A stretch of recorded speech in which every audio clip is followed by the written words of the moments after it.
Good evening and welcome to Wednesday's edition of the Regional News.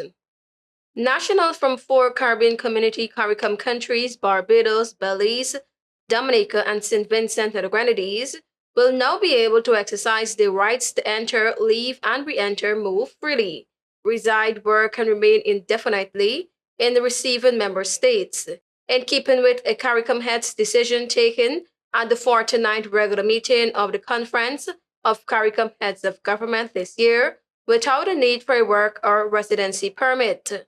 A press release issued by the CARICOM Secretariat stated that the 4 member states' nationals will also be able to exercise emergency and primary health care and public primary and secondary education within the means of the receiving member state.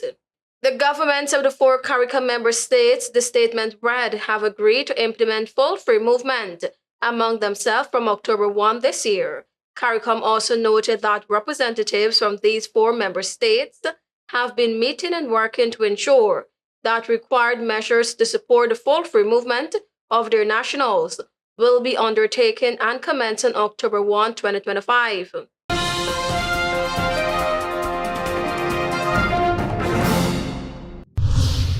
Jair Bolsonaro, Brazil's former president, was sentenced to 27 years and 3 months in prison after the country's Supreme Court convicted him of attempting a coup to stay in power despite losing in the 2022 election.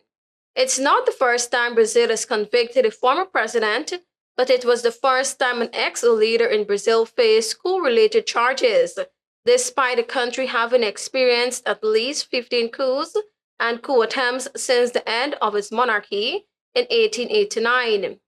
Bolsonaro's verdict has driven a wedge into an already polarized Brazil. The 70-year-old far-right populist has repeatedly denied accusations that he attempted to overthrow the government, decrying the case as political persecution. Bolsonaro has been under house arrest since August 4th, but his conviction does not mean he'll immediately be sent to prison. Bolsonaro's team can appeal the ruling before the Supreme Court's full 11 justices, and it's unclear if he will actually be sent to prison, given his health struggles. 4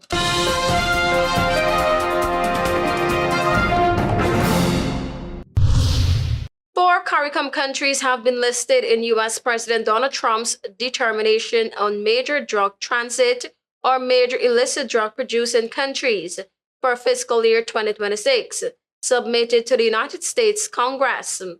According to the document, Trump has identified the Bahamas, Belize, Haiti, and Jamaica as major transit or major illicit drug producing countries. The other countries named are Afghanistan, Bolivia, the People's Republic of China, Colombia, Costa Rica, the Dominican Republic, Ecuador, El Salvador, Guatemala, Honduras, India, Mexico, Nicaragua, Pakistan, Panama, Peru, and Venezuela.